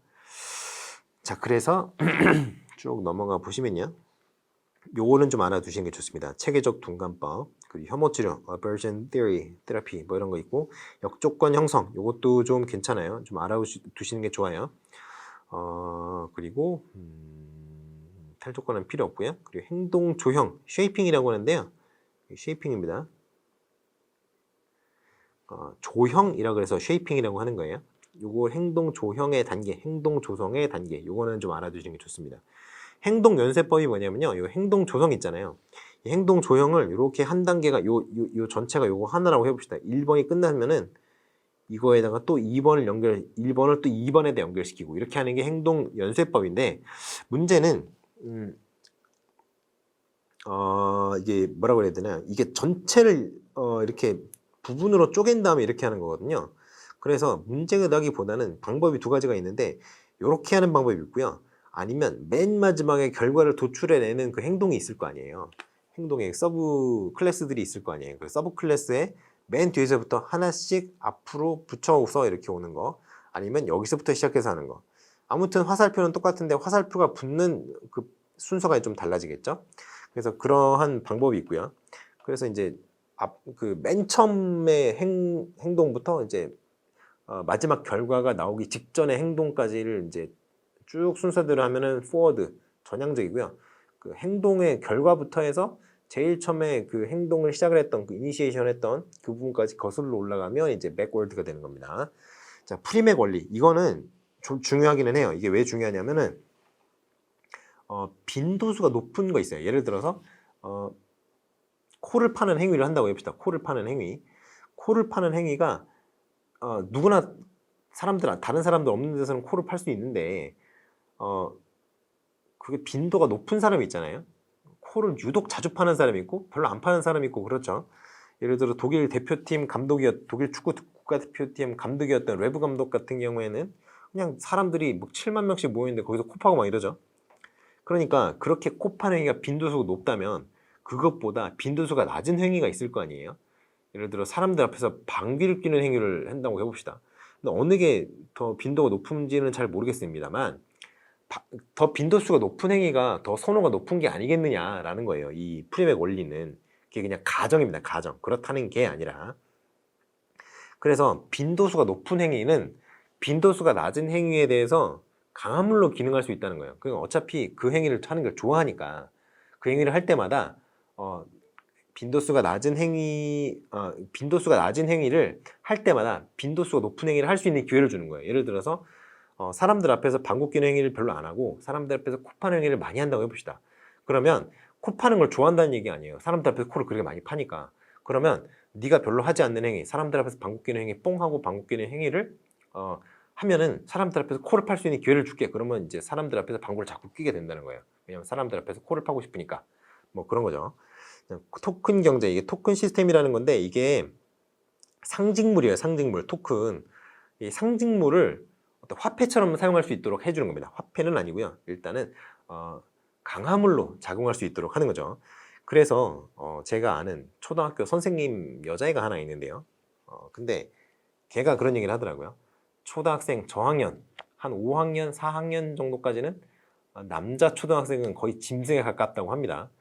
왜 그러느냐? 그러니까 스티커는 진짜 다들 좋아한대요. 초등학생은 스티커 환장한다 그러더라고요. 아주 스티커를 너무 좋아해요. 그런데 남자애들은 공룡을 또 그렇게 좋아한답니다. 공룡 스티커면 아주 죽어버린대요. 그냥 그런다고 하더라고요. 그래서 다른 게 다 필요 없고 공룡 스티커 하나면 끝난다 라고 얘기를 합니다. 그러니까 이 공룡 스티커가 일종의 토큰이잖아요. 그게 아무 기능이 없잖아요. 사실 그냥 그림 그려졌을 것 뿐인데 참 잘했어요 찍혀있거나 뭐 이런 건데, 그런데 그게 주어지는 행위 자체가 이 아이들한테는 강화물이 되는 거예요. 내가 뭘 하면 선생님이 칭찬을 해주면서 참 잘했어요 하면서 스티커를 주는 거예요. 애들 입장에서 혼절하죠. 너무 재밌으니까. 그래서 그런 것들이 있다 이런 거죠. 그래서 이제 상호재지 이론 요거는 좀 나오고요. 방금 전에 얘기했던 뭐 그런 거고요. 자, 그리고 상호재지 이론의 치료 기법, 여기서 이제 첨호 치료라든가 역조건 형성, 체계적 동감법, 자기 주장 훈련 뭐 이런 것들이 있는데 이런 거를 사용한다라고 생각하고 넘어가시면 되겠습니다. 자, 인지행동 상담 이론, 이게요 생각보다 등장한 게 굉장히 옛날입니다. 최근에 등장한 게 아니에요. 그래서 이게 대체로 그 전에 이제 얘기했던 상담 이론은 굉장히 어떤 상담이냐면요, 좀 약간 뜬구름 잡는 얘기, 이런 얘기가 굉장히 많습니다. 자, 그런 얘기를 해요. 뭐 상담을 받으러 가면 문제가 있으니까 상담을 받으러 가는 건데 여러분 내면에 있는 분노가 문제입니다. 조용히 앉아서 가부좌를 틀고 명상을 하시면 여러분 마음 안에 있는 분노가 달아나면서 여러분 마음에 평화가 찾아오고, 이런 소리를 하는 거예요. 문제 해결을 하나도 안 되죠. 그게 바로 어떤 종교인의 탈을 쓴 약간 사이비들 있잖아요. 진짜 종교인들 말고 그 사이비 종교들 하는 소리가 막 그런 거죠. 그러니까 그런 게 이제 안 좋은 건데, 물론 옛날에 항담이 다 그랬다는 건 아니지만 아무튼 예전에 어떤 상담들이 약간 뜬구름 잡는 얘기를 주로 이제 했다면, 인지행동 상담 같은 경우는 그거가 이제 한계가 있다는 걸 지적을 하는 거예요. 그렇게 해봐야 무슨 의미가 있느냐. 진짜 문제가 지금 당장 접하고 있는 그 문제가 해결됐느냐, 그게 중요하다. 해결됐느냐 안 됐느냐가 중요하다. 이게 이제 인지행동 상담에 굉장히 큰 영향을 주는 그런 사고방식입니다. 그래서 특히 문제가 일어나도록 만드는 어떤 그 사고방식, 그거에 좀 초점을 맞춰요. 그래서 여러 가지 있습니다. 그래서 뭐 아들러의 개인 심리학이라든가 앨리스의 합리적 정서적 행동치료, REBT라고 하죠. 그리고 글래서의 현실치료, 리얼리티 테라피 뭐 이런 것들이 있습니다. 그래서 종류가 뭐 여러 가지가 있는데, CBT가 이제 인지행동치료, 아까 컴퓨터 베이스 테스트 뭐 이렇게 해서 뭐 컴퓨터 이용 평가 뭐 이런 얘기도 했었는데, 인지행동치료 요게 이제 이렇게 돼 있습니다. 기본 가정, 뭐 문제행동의 원인, 행동의 원인, 이게 중요하죠. 문제의 원인. 상담 이론에서는 여러분이 주목하셔야 되는 건 이 부분입니다. 문제행동의 원인. 일단 첫 번째는 문제행동의 원인이고요. 뭐라 그래요? 비암적 사고가 문제다라고 얘기를 합니다. 비암적 사고를 그럼 어떻게 해야 되겠어요? 그게 만약에 왜곡되어 있다면 그걸 바로잡아줘야 되겠다라고 얘기를 하는 거예요. 비암적 사고가 있으니까.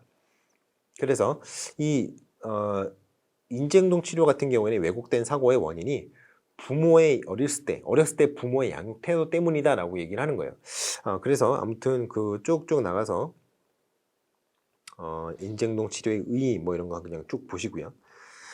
자, 그리고 이제 열등감 컴플렉스라는 거. 이거 제가 아는 애 중에 이 이론을 굉장히 좋아하는 친구가 있습니다. 자기는 열등감 덩어리라고 얘기를 하면서 열등감을 이제 발전시켜서 뭔가 자신의 열등한 부분을 다른 사람과 비교했을 때 열등한 부분을 이제 좀 극복하는 자기 어떤 완성의 어떤 그 뭐라 그럴까 방아쇠라고 해야 될까요? 그런 걸로 삼는 그런 아주 긍정적인 친구 한 명 있습니다. 그래서 본인은 이 이론을 굉장히 좋아하더라고요, 그 친구는. 그래서 아들러의 개인 심리학 열등감 컴플렉스에서는 이거는 사실 그냥 여기 달아놓은 거고요. 개인 심리학 이론이 이제 상담 이론의 이름이에요. 개인 심리학. 아시겠죠? 여기서도 중요한 게 뭐다? 부적응과 문제 행동의 원인이다. 뭐예요? 열등감은 누구나 갖고 있는데 저도 열등감이 있고요. 여러분도 어딘가에는 열등감이 있을 거예요. 그런데 저도 열등감이 있어요. 왜냐면 저는 힘이 진짜 세고 싶은데 그 정도는 아니죠. 힘이 좀 약하니까. 그래서 힘이 엄청 센 사람들을 보면은 굉장히 저는 부럽습니다. 그런 사람들에 대해서는 약간 열등감을 갖고 있어요. 그런데 그게 저는 그냥 모더레이트한 그 정도에서 제가 뭐 국가대표 운동선수가 아니잖아요. 그러니까 운동을 좋아하지만 운동선수에 대해서는 약간 열등감이 있고 그렇지만 뭐 그렇다고 해도 그냥 부러운 정도지 그거를 갖지 못하면 막 죽을 것 같고 막 심리적으로 뭐 괴롭고 이런 건 아니거든요. 그러니까 저는 정상적인 부분의 열등감인데 어떤 병적인 열등감 가지고 있는 분들이 있어요. 예를 들어서 그 중국의 뭐 짤 같은 거 보면은 약간 사람 같지 않을 정도로 성형수술 많이 한 그 괴물같이 생긴 사람도 있죠. 그런 사람들 보면은 외모에 대한 병적인 열등감이 있는 거예요. 중국 애들은 왜 턱을 이렇게 뾰족하게 깎습니까? 이해를 못 하겠네요. 그 김태희나 이런 김희선이나 보면 턱이 다 이렇게 약간 둥글거든요. V라인이라고 하지만 V라인이 아닌데 중국 애들은 진짜로 이렇게 뾰족하게 깎더라고요. 그래서 되게 신기하더라고. 아무튼 뭐 크게 뭐 중요한 건 아니고 그래서 이 병적인 열등감을 그 왜곡된 사고라고 정의를 하는 거예요. 이제 이 개인 심리학에서는. 그래서 여기 이제 요거는 중요한 게 아니고 요거를 봤을 때 여기 쭉쭉 넘어가서 치료하는 거 여기 부분을 보셔야 됩니다. 그래서 그 병적인 열등감이 그 왜곡되어 있는 사고라는 걸 인지를 시켜준 다음에 그 다음에 이런 기법을 사용을 해서 이제 문제를 해결하겠다. 이게 이제 개인 심리학의 어떤 그 기본적인 틀이라고 생각하시면 됩니다. 그래서 격려, 할 수 있다. 뭐 이런 식으로 격려를 해주는 거고 그리고 마치 무엇인 것처럼 행동하기 이런 기법이 있고요. 내담자 수프의 침 뱉기, 역설적 의도 뭐 이런 것들이 이제 상담 기법으로 활용이 되고 있습니다. 그 개인 심리학에서는.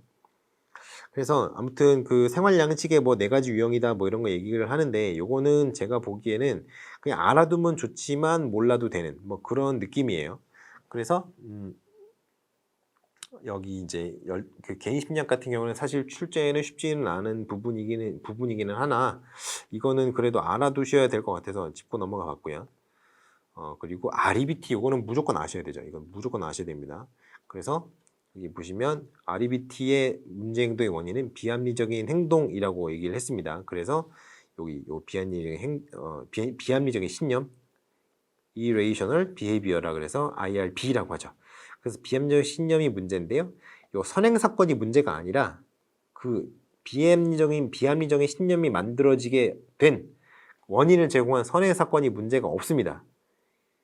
그냥 비합리적인 신념 자체가 문제인 거예요. 그러니까 비합리적인 신념이 있기 때문에 문제 행동과 부정 행동이 나타나는 거고 그렇다면 이거로 인해서 문제 행동이 나타나니 이거를 합리적 신념으로 바꿔주면 문제가 해결되겠네 라는 데서 차결을 한 거예요. 어떻게 바꿔요? 이거를 논박으로 바꿔준다 라고 하는데 사실 논박만 하는 건 아니에요. 뒤에 보시면 상당 기법이 여기 논박은 인지적 전략 중에 하나일 뿐입니다. 여러 가지가 많아요. 인지적 전략이 있고요. 정서적 전략이 있고요. 행동적 기법이 있고요. 뭐 여러 가지가 있습니다. 그런데 이제 논박이 가장 대표적인 걸로 여기 되어 있기 때문에 REBT에 그 ABCDE 이론이라고 하는데요. 그 ABCDE 이론에서 D가 바로 디스퓨트, 논박입니다. 그래서 아무튼 그런 것들이 있고요. 요것들은 좀 잘 알아두시는 게 좋습니다. 적어도 각 전략별로 하나 이상은 알아두시는 게 좋아요. 자, 그러면 이제 현실 치료 가볼까요? 리얼리티 테라피라고 하는데 일단은 글래서 같은 경우에는 생리적 욕구 충족을 위해서 어떻게 뭐 능력을 발휘하는 그런 능력이 있다. 자신의 어떤 자신이 가용할 수 있는 어떤 자원을 동원하고 뭐 생각을 하고 뭐 이런 걸 할 수 있는 능력이 있다고 생각을 해요. 사람이. 그래서 글래서 같은 경우는 이렇게죠. 1번에서부터 5번 순서로 욕구 위기가 이루어져 있다라고 얘기를 합니다. 이게 저차원이고 이게 고차원이에요. 근데 부정행동 원인이 뭐라고 그래요? 이렇게 욕구 위계가 이렇게 있는데 각 욕구 위계별로 그 욕구가 충족이 안 되면 그게 부정행동을 만들어내는 원인이 된다. 이렇게 주장을 하는 거죠. 그래서 충족되지 못하고 있는 어떤 욕구라는 거가 있다면 어떤 개인은 그거를 자신의 실패 또는 패배로 생각한다는 거예요. 글래서가 보기에는. 약간 이제 과한 얘기가 아닌가 싶기는 한데 아무튼 그렇게 생각을 합니다. 글래서는. 그래서 그런 패배적인 정체감 형성이 이제 그 문제의 원인이다. 이렇게 얘기를 하는 거죠. 충족되고 있지 못한 욕구가 실패의 원인이며 실패는 패배적 정체감 형성의 원인이다. 이렇게 얘기를 하는 거죠. 하나하나 다 연결되는 겁니다. 이렇게. 그래서 상담 과정이 WDEP라 그래서 want, doing, evaluation, planning 그렇게 해서 이 WDEP의 과정을 따라서 가는데요. 요거는 여러분이 알아두셔야 돼요. 그리고 현실요법 상담의 강조점 3R, 리얼리티랑 리스폰시빌리티랑 그리고 right or wrong, 맞는지 틀리는지 선악에 대한 판단이에요. 요 세 가지 알아두셔야 됩니다. WDEP 알아두셔야 되고요. 그리고 현실요법 상담의 강조점 3R 요거 알아두셔야 되고요. 자, 그렇게 해서 알아두시면 되겠습니다. 백의 인지 출현은 뭐 크게 중요하지는 않은데요. 일단은 여기 도식들이 있는 거 있죠. 도식들이 있는 그 생활지도 상담 모델들은 이 도식은 다 알고 계셔야 돼요. 도식들은 다 알고 계셔야 되고 특히 제가 무시하고 넘어가라고 말씀드리는 거 있잖아요. 그런 거는 그냥 넘어가셔도 됩니다만 그래도 알아두시면 좋은 것들은 제가 말씀드리고 있으니까 여기서 이제 인지삼재라는 게 있고요. 인지적 오류라는 게 있는데요. 요거 두 개가 이제 요거 두 개가 이제 그 역기능적인 인지도식이 활성화됐을 때의 어떤 원인이다. 이렇게 얘기를 할 수 있겠습니다. 그래서 여기서 보시면 부정과 문제행동의 원인이다. 이게 뭐냐면요. 부정적인 사건의 경험에서 비롯된 자동화된 부정적 사고. 이게 뭐냐면요. 옛날에 경험을 이미 했어요. 그런데 경험을 했다면 그게 자꾸 반복이 되면 역기능적인 인지도식이 생길 거 아니에요. 그러면 어떤 사건이 일어났을 때 여기까지의 선행 조건이에요. 그럼 어떤 사건이 일어나면은 이미 역기능적인 인지도식이 형성되어 있으니까 이것과 여기로 불려와져서 이제 그 부정적인 어떤 사고를 하게 되고 그렇게 되면 결국에는 문제가 발생한다 이렇게 되는 거죠. 근데 이때 역기능적 인지도식에 이제 관여하는 게 뭐냐면요. 인지적 오류와 인지삼재가 있습니다. 그래서 이거 사실은 여기다 붙여놔야겠네요. 그래서 인지적 오류와 인지삼재가 역기능적인 인지도식이 여기 하는 게 맞네요. 활성화가 되는 데는 이 두 개가 이제 원인이니까 활성화에 되는 이거는 옛날에 이미 만들어져 있는 도식이고 그래서 인지적 오류와 인지삼재가 여기서 역기능적인 이미 옛날에 만들어져 있던 역기능적 인지도식이 활성화되는 과정에 이 두 가지가 영향을 미친다 이런 얘기를 할 수 있을 것 같습니다. 네, 그 다음에 마이켄바움의 인지적 행동 수정인데요. 이건 CBM이라고 해서요. 이건 쭉 그냥 읽어만 보시고요. 여기서 여러분이 아셔야 되는 거는 여기서 문제가 뭐냐, 왜 문제가 생기느냐라는 거 그거를 좀 알아두셔야 됩니다. 그래서 그 일반적으로는 이 인지적 행동수정 같은 경우에도 기본적으로 자신의 어떤 사고 있잖아요. 사고 방식이 잘못됐기 때문에 사고하는 방향이 잘못됐기 때문에 지금의 현재 문제를 발생시킨다라고 주장하는 이론 중에 하나예요. 그러면 행동수정 기법이 뭔지 알아봐야 될 거 아니에요. 여기 나오네요. 목표 설정, 자기 요소 또는 자기 대화, 자기 점검, 평가, 강화 이런 것들이 있는데 여기도 이게 절차가 중요합니다. 절차. 그래서 고통스러운 정서가 있기 때문에 부정적 사고가 나타나고 부정적 사고가 있기 때문에 문제가 나타난다. 이게 이제 기본 흐름이에요. 기본 흐름인데 여러 가지 절차를 통해서 인적 행동수정을 하는 그 방법을 생각할 수 있습니다. 일단은 불안을 유발하는 상황에 노출은 일단 시켜요. 일단 불안을 유발하는 상황에 갖다 놓는 거예요. 내담자를. 그리고 내담자에게 물어보는 거예요. 지금 느끼는 불안 수준이 어느 정도니? 1에서 10점이면은 몇 점이니? 뭐 8점이요. 뭐 이런 식으로 대답을 하는 거죠. 그러면 불안 유발인자, 어떤 것 때문에 불안한지. 예를 들어서 좀 징그러운 사진 같은 거, 이제 예를 들어 구멍이 이렇게 뽕뽕뽕 뚫린 뭐 그런 것들 보면 징그러워하는 사람들 있죠. 환공포증이네 뭐 이런 얘기를 하는데 그런 게 실제로는 없다고 하더라고요. 근데 아무튼 이런 징그러운 사진이 보면 얼마나 싫어하는지를 평가하게 하는 거예요. 그래서 그런 게 있다면 이 불안 유발원자 이렇게 생긴 그림을 인식하게 하는 거죠. 그렇게 해서 그 다음에 재평가 후에 어떤 불안 수준을 보는 그런 느낌으로 접근하시면 될 것 같습니다. 그래서 아무튼 여러 가지가 있는데요. 인적 행동 수정 기법 같은 경우, 인적 행동성 같은 경우는 많이 쓰는 거니까 이거는 좀 잘 알아두시는 게 좋을 것 같아요. 그 다음에 인지행동 코칭은 그냥 읽어만 보시고요. 인지행동 코칭 모형도 읽어만 보시고요. 프랙티스도 읽어만 보시고, 여기 아까 우리가 합리적 정서적 REBT 이론에서 이 얘기 했었잖아요. A, B, C, D, E 기법 얘기를 했었죠. 상담 과정이 이제 A, B, C, D, E 이렇게 얘기를 했었잖아요. E가 이제 이펙트인데 사실 요거가 발전해서 나온 게 이겁니다. 여기 문쟁 A, B, C, D, E, F 모형 이게 F가 확장된 거예요. 원래는 없었는데 미래에 대한 초점까지도 이제 더 확장이 돼서 A, B, C, D, E, F까지 이제 된 겁니다. 그래서 이제 문어발처럼 계속 확장이 된 거예요. 그래서 A, B, C 원래 A, B, C, D 모형이었던가 A, B, C 모형이었던가 이래요. 맞네, 여기 A, B, C 모형이었다가 그게 디스퓨트랑 여기 디스퓨트 논박과 효과가 추가돼서 A, B, C, D, E 모형이 되었는데요. 그게 또 다시 확장이 된 게 A, B, C, D, E, F 모형인 겁니다. 그러니까 하나 그 세 개가 다 그 뿌리가 같아요. A, B, C 모형. 자, 그런 식으로 생각하시면 되고요. 가족 치료는 요거는 상담 선생님들은 읽어보시고 나머지 분들은 요거 읽어보실 필요가 없으니까 그냥 넘어가셔도 될 것 같아요. 형태주의 상담 이론, 이 게슈탈트 이론인데요. 게슈탈트에 보면은 게슈탈트가 이거예요. 이렇게 전경이 있고 배경이 있습니다. 전경으로 올라와 있는 사진은 지금 내가 인식하고 있는 그런 욕구고요. 배경에 있는 그림은 내가 아직 내가 아직 인지는 못하고 있었으나 아무튼 내가 갖고는 있는 욕구예요. 잠재되어 있는 욕구라고 보시면 돼요. 근데 우리가 보는 거는 맨 앞에 있는 것만 봅니다. 이렇게 눈으로 보는 거는 우리가 보는 거는 맨 앞에 있는 것만 봐요. 그러니까 요것만 인지를 하는데 요게 욕구가 충족이 되면 요게 이제 뒤로 간다는 거죠. 이렇게 뒤로 가고 그러면 여기 이제 앞에 거 없어졌잖아요. 그러면 요 두 번째 있던 것이 이제 전경으로 떠오르겠죠. 그러면 여기 우리가 눈으로는 또 맨 앞에 있는 요것만 보니까 요게 이제 활성화가 되고 그 다른 것들은 아직 인지를 못하게 되고 이런 거죠. 그래서 이렇게 이제 떠오르면 전경, 아직 가라앉아 있으면 배경이라고 하는데 요게 이런 그 욕구의 충족이 원활하게 이루어지는 개체 같은 경우에는 이게 바로바로 그 순간에 어떤 욕구를 충족시키고 내려보내요. 그럼 아주 건강하게 어떤 욕구의 추종이 굉장히 부드럽게 전환이 되죠. 그런데 그게 잘 안 되는 친구들이 있어요. 그게 잘 안 되는 친구들이 이제 상담 받으러 오는 겁니다.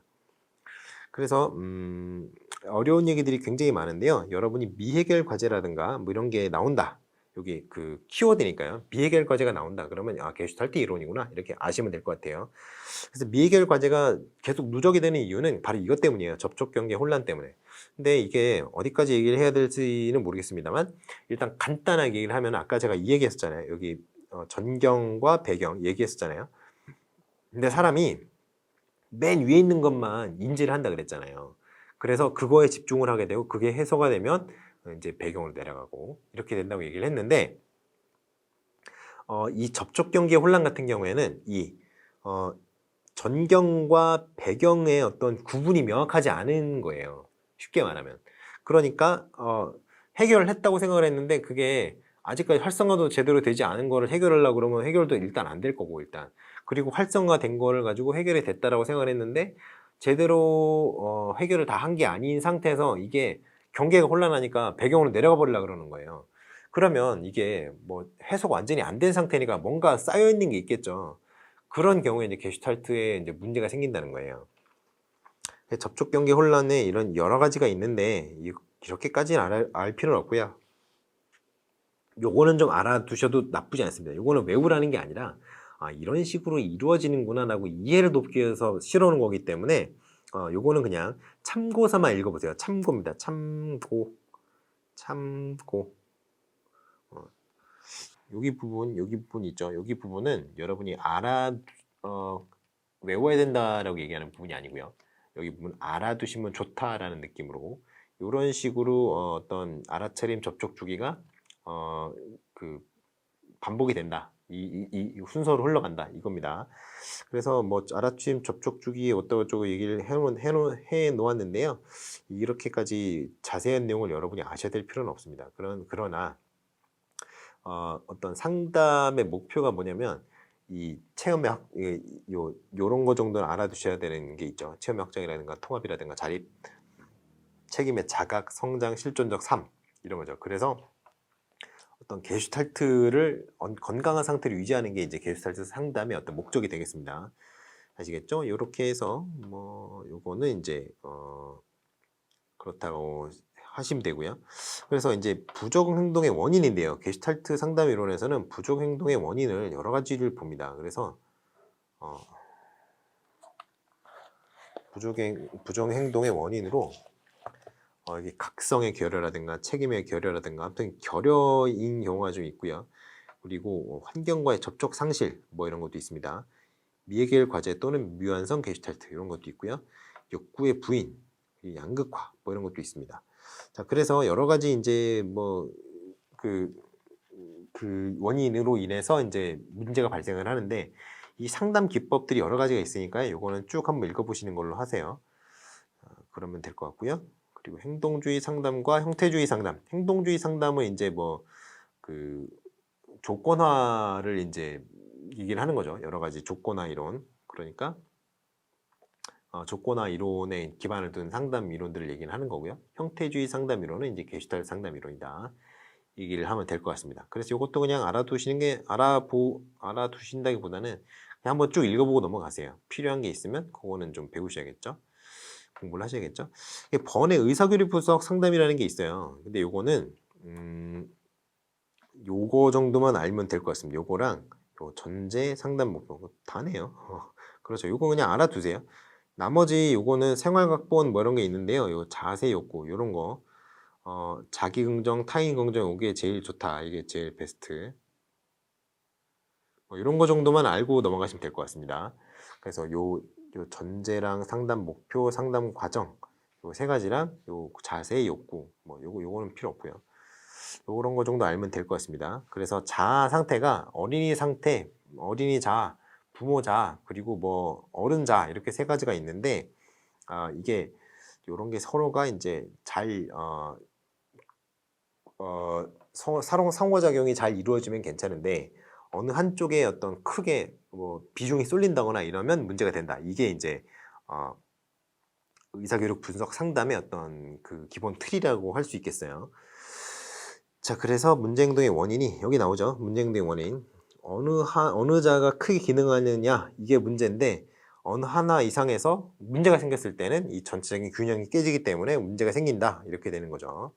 자, 그래서 의사교류의 뭐 종류가 이런 게 있고요. 상담 기법은 이런 게 있습니다. 그래서 각성과 자발성, 친밀성 이런 것까지도 상담 기법으로 포함시키면 되실 것 같아요. 자, 그래서 이 정도 보면 될 것 같고요. 실존주의 상담, 요게 이제 정신분석학과 행동주의 심리학 둘 다를 이제 고려하는 그런 상담 이론이라고 할 수 있겠어요. 그래서 이거는 기본적으로는 인본주의 상담의 어떤 한 갈래로 이제 많이 취급을 합니다. 그런데 요게 요 역설적 의도 있잖아요. 요거가 조금 중요한 거로 보시면 돼요. 역설적 의도. 그래서 역설적 의도가 왜 그러냐면요. 좀 오바를 하는 거예요. 요 오바를. 예를 들어서 뭐 출근을 할 때 지각에 대해서 굉장히 불안을 많이 느끼는 사람이 있다고 해봅시다. 그러면 아예 그 지각을 했을 때 상황을 상상하게 한 다음에 그 지각을 했을 상황에서 내담자가 경험하게 될 그런 어떤 사건들이 있잖아요. 아직 벌어지진 않았지만 벌어질 법도 하다라고 얘기하는 그런 것들을 굉장히 강조를 하는 거죠. 뭐 3대가 뭐 직장에서 지금 바로 그날 잘리고 말도 안 되는 얘기지만 직장에서 바로 잘리고 그 직장에서 집에 찾아와서 행패를 부리고 왜 지각을 하느냐고 행패를 부리고 아이가 있다면 아이에게도 너 지각하면 네 아빠처럼 된다, 네 엄마처럼 된다 이러고 아이를 괴롭히고 이런 상황이 일어날 수 있다 이런 식으로 말도 안 되는 상황까지도 이거 강조를 하는 거예요. 과장을 하는 거예요.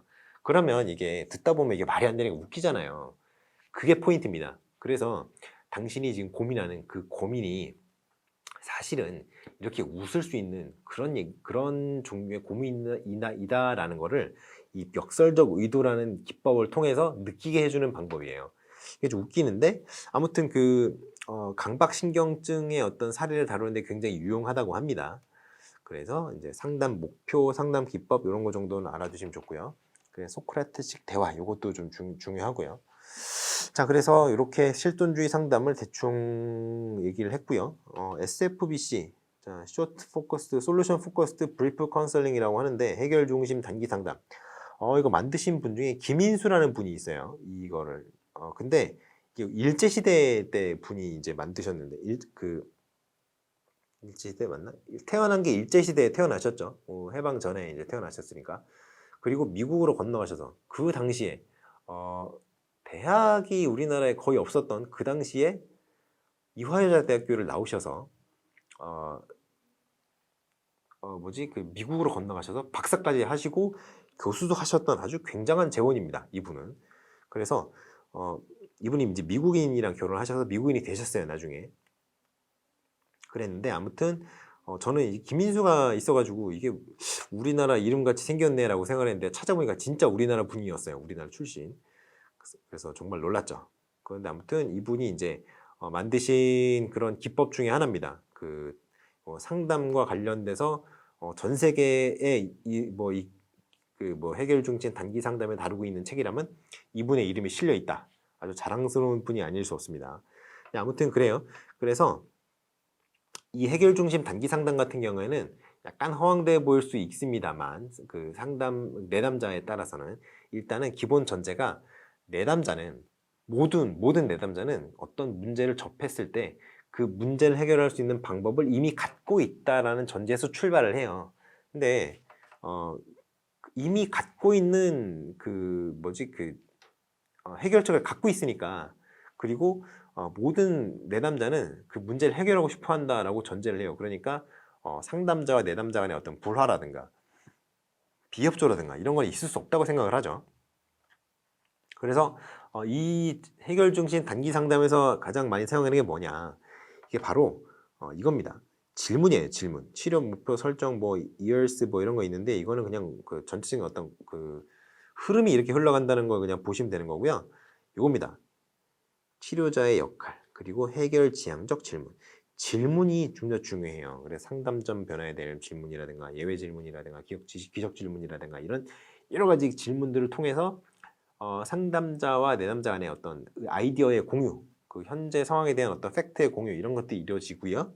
그리고 내담자가 자신이 처한 상황을 어떻게 객관적으로 바라볼 수 있는지 그리고 그 상황을 긍정적으로 변화시킬 수 있는 자신의 자원을 끄집어내서 사용할 수 있는지 그거를 어떻게 유도할 것인지가 바로 이 질문에다 달려 있습니다. 그래서 이런 질문들을 통해서 내담자의 변화를 유도하는 그러한 방법이 되겠어요. 그래서 치료자의 역할은 이렇게 된다라는 거 정도 알아두시면 될 것 같고요. 자, 그래서 이건 이제 그냥 알아두면 좋은 편인데 사실 몰라도 큰 상관은 없습니다. 그냥 공부를 잘 해놓으신 분이라면 이걸 보면은 이렇구나 하고 되게 한 번에 잘 알 수 있는 표 같아서 제가 보니까 그래서 이 표를 어디선가 가져와서 실어왔는데 출처는 기억이 안 나네요. 아무튼 그렇고요. 집단 상담은 그냥 한 명이 여러 명을 한꺼번에 상담을 하는 거예요. 어디 많이 보여요? 미국의 어떤 교도소의 재활 프로그램이라든가 그런 거 가보면 서로 막 그런 거 하는 거 있죠. 굿잡 이러면 서로 칭찬해주고 막 그런 프로그램 있죠. 원탁으로 둘러앉아가지고 그런 데서 하는 그런 것들이 이제 집단 상담입니다. 물론 이제 교도소에서 하는 게 교도소에서만 하는 건 아니고요. 그냥 집단으로 상담을 하면은 다 집단 상담이긴 하죠. 근데 그런 모양새다 이런 말씀을 드리고 싶어요. 자, 부적응의 원인별 지도 방안 이거는 좀 알아두셔야 됩니다. 왜냐하면 학업 부진이 있을 수 있고요. 정서 부적응이 있을 수 있어요. 그리고 사회부 적응이 있을 수 있습니다. 그래서 요거를 이제 좀 알아두셔야 되는데요. 학업 부진 같은 경우에는 요런 요인들이 있어요. 애가 공부를 못하는 여러 가지 요인이 있죠. 그래서 지도 방안이 뭐냐 그러면은 자꾸 검사를 실시를 해가지고 애가 지금 어디까지 이해를 했는지 선수학습 요소는 어느 정도로 갖고 있는지를 확인을 해야 된다는 거예요. 확인을 하고요. 좀 부족하다 싶으면 자꾸 보충학습을 해줘야 됩니다. 일단은 공부를 많이 시켜야 공부를 잘해요. 그건 누구나 다 그렇죠. 천재가 아니고서야. 근데 천재가 공부를 제일 많이 하죠. 왜냐면 그 친구는 재밌으니까. 다른 사람들은 억지로 하는데 그 친구는 할만하고 재미있으니까 하는 거잖아요. 그래서 사실 공부 잘하는 사람들이 공부를 더 많이 한다. 이거는 팩트입니다. 팩트. 그 전에 그런 얘기를 했었죠. 서울의대를 간 친구가 이런 얘기를 했습니다. 그 인터넷에서 내가 공부를 제일 잘하는데 공부를 내가 제일 많이 한다고. 이게 잘하는 걸 하게 돼 있어요. 사람이. 먹는 걸 잘하는 사람은 먹는 거를 많이 먹고요. 잠을 잘 자는 사람은 잠을 많이 자죠. 노래를 잘하는 사람은 노래방을 많이 갑니다. 뭐 그런 거죠. 그러니까 아무튼 뭐 그렇고요. 이 시험 불안을 치료하는 거는 체계적 동감법이나 이원법이라든가 뭐 이런 불안 유발 인자에 대한 탐색 및 학습의 변화 모색 뭐 이런 건데요. 고전적 조건화 기억을 보통 많이 사용을 합니다. 아시겠죠? 요거를 이제 좀 생각을 하셔야 돼요. 조작적 조건화가 아니라 고전적 조건화다. 왜? 중간고사 기말고사는 대장이 일정에 나와 있기 때문에 그래요. 그리고 수행평가라든가 이런 대안평가 있죠. 그런 것들도 보통 한 1, 2주 전에 언제 시험을 보겠다라고 일정을 고지를 해주잖아요. 갑자기 시험 선생님이 들어와서 야 오늘 쪽지 시험 볼 거야. 책 다 내려. 합니까? 안 하죠. 안 합니다. 그렇게 했다가는 학부모들의 굉장히 강력한 민원에 시달리기 때문이에요. 절대 할 수가 없습니다. 그래서 이 일정이 다 나와 있는 거기 때문에 고전적 조건화 기법을 사용하는 게 맞아요. 왜냐하면 피험자, 수검자들도 다 일정을 알잖아요. 그러니까 선생님만 알면 뭐 고전적 조건화가 아니라 조작적 조건화일 수도 있는데 아이들도 다 일정을 알고 있습니다. 그렇기 때문에 이거는 고전적 조건화 기법으로 치료하는 게 맞아요. 정서 부조금 같은 경우에는 감정의 어떤 조절이나 행동의 표현이 어려움이 존재하는 상태인데요. 이런 것들은 이제 종합적 진단이 선결 문제가 되고 치료하려면 그리고 각각의 개별적 문제에 대해서 해결 문제에 대해서 동시적인 지도가 필요하고요. 그리고 지지적, 수용적, 긍정적, 치료적 역할이 기대된다. 이런 뜬구름 잡는 얘기를 하게 됐습니다. 왜냐하면 이 방법이 딱히 없기 때문이에요. 자, 사회부적응 같은 경우에는 비행과 관련이 많이 되죠. 그래서 요거는 그 저항이론 있죠. 지루의 저항이론이라든가 애플 이런 사람들 그런 사람들의 저항이론과도 약간의 관련성이 있는 그런 이론이라고 하겠어요. 그래서 핵심 같은 경우에는 특정 행위에 대한 낙인 있잖아요. 낙인. 우리가 낙인이론이라고 하는 거. 그거가 이제 그 영향을 미친다라는 거예요. 다른 사람들이 나를 이렇게 생각하니까 그래 니네들이 나를 그렇게 생각해? 알았어. 그래 좋아. 내가 그래 돼주지. 이렇게 된다는 거예요. 그래서 학창 시절에 아이들 돈을 많이 뺏고 막 뭐 괴롭히고 다니고 막 일진 놀이하고 막 이랬던 분들은 아니고 그런 놈들이 결국엔 나중에도 그렇게 된다. 왜냐면 다른 사람들이 걔가 그렇게 할 거라고 다 생각을 하니까 자기는 어차피 그거밖에 안 될 거라는 거를 자기 스스로 세뇌를 하는 거죠. 결과가 그래서 이제 여기 이제 배달의 민족 뭐 이런 거 하시는 분들 그런 분들이 많이 있죠. 자, 그래서 아무튼 이 낙인 이론 같은 경우에는 그거예요. 제가 아까도 말씀드렸지만 실제로 A라는 사람이 B라는 사람에 대해서 어떤 시각을 갖고 있는지 B가 생각했을 때 A는 나에 대해서 이렇게 생각할 거야 라고 생각하는 B의 개념 있죠. B의 개념 정의가 문제가 되는 거지 A가 실제로 B에 대해서 어떤 감정을 갖고 있는지 어떤 시각을 갖고 있는지는 크게 중요하지 않아요. B가 봤을 때 A는 B에 대해서 뭐 어떻게 생각한다 이게 중요한 거예요. 그러니까 물론 이제 B도 사람이고 A도 사람이기 때문에 어느 정도의 그 감정의 교류라든가 서로 눈치라든가 이런 게 있을 수 있습니다. 하지만 정작 A의 실제 어떤 개념 정의는 B에 대한 개념 정의는 큰 의미는 없다. A가 B에 대한 개념 정의를 이렇게 하고 있을 거라고 생각한 그 어떤 B의 어떤 개념 정의 B의 A의 개념 정의 뭐 이런 식으로 되는 건데 이게 더 중요하다 이런 식으로 말씀을 드리고 싶은데요. 일단 임용고시에서는 거기까지 가는 거는 필요가 없습니다. 그냥 타인의 어떤 낙인이 그렇게 자성기원 효과를 불러와서 만들어내는 그런 효과, 뭐 이런 식으로 얘기하면 되는 거예요. 자, 그래서 그런 정도가 있고요. 범행을 저지르는 이유, 부적응이 일어나는 이유, 여기 이제 첫 번째 거가 낙인 이론이었죠. 두 번째 거가 차별 접촉 이론이라는 게 있습니다. 이거는 사실 여기서 안 하고 교육 사회학에서도 해도 되지만 부적응이기 때문에 여기다 그냥 넣었어요. 차별 접촉 이론. 이게 부적응이면 이제 비행과도 많이 연관이 되기 때문에 여기 그냥 끌어다 넣었습니다. 사실은 이거는 교육 사회학 내용이라고 봐도 큰 무리가 없죠. 차별 접촉 이론이 뭐냐면요. 일탈 행동, 문제 행동은 그 범죄 행위, 뭐 이런 것들은 실제로는 배운 거다라는 거예요. 배운 거다. 그게 뭐냐면요. 일단은 그 일탈을 이미 버리고 있는 애들이 있죠. 걔네들이랑 일반적으로 다 접촉하는 게 아니라 걔네들이랑만 차별적으로 다른 사람들과는 달리 다른 사람들은 무시하고 걔네만 차별적으로 접촉을 했기 때문에 그걸 배웠다. 이런 거죠. 그래서 범행을 저지르는 거다. 비행을 저지르는 거다라고 얘기를 하는 거예요. 사회통제 이론 같은 게 뭐냐면요. 우리 어렸을 때 우리가 어렸을 때라고 하니까 좀 웃긴데요. 조선시대 이런 데는 그 커뮤니티, 마을 커뮤니티가 굉장히 강했죠. 향약이라든가 두레라든가 이런 게 있어서 마을의 구성원이 다른 사람의 눈이 무서워서 함부로 그렇게 막 예속상규에 벗어나는 짓을 할 수가 없었습니다. 잘못하면 이제 양반집 끌려가서 뚫어봤죠. 너 왜 그따위로 걷느냐?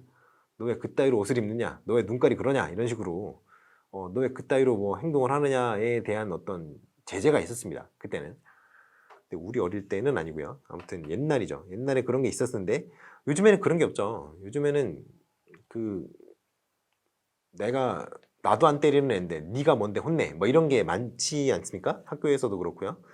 물론 이제 그러한 어떤 행위가 있어도 아이들을 이제 막 때리는 행위가 있어서도 안 되겠지만 그렇다고 해서 이제 아이를 교육적인 의미에서 혼냈다는 거를 가지고 부모가 와서 이제 민원을 넣고 그렇게 아주 굉장히 피곤하게 만드시는 이상한 분들이 가끔 있는데 모르겠어요. 저는 어떤 게 맞는지 모르겠습니다. 근데 아무튼 이런 개인적인 유대, 개인과 개인 간의 유대 이게 굉장히 사회적인 어떤 단위까지 그게 퍼져 있다면 서로 이제 눈이 있기 때문에 함부로 행동을 하지 못하는데 이제는 핵가족 사회가 됐고요. 옆집에 누가 사는지 잘 모르는 그런 시대가 됐잖아요. 그러니까 통제력이 약화되는 거예요. 막말로 해서 제가 뭐라 그러든지 나는 꺼져. 난 신경 안 써. 막 이렇게 하는 거죠. 네가 날 뭐라 할 거야. 뭐 이런 식으로 막 어깃장 놓는 그런 식으로.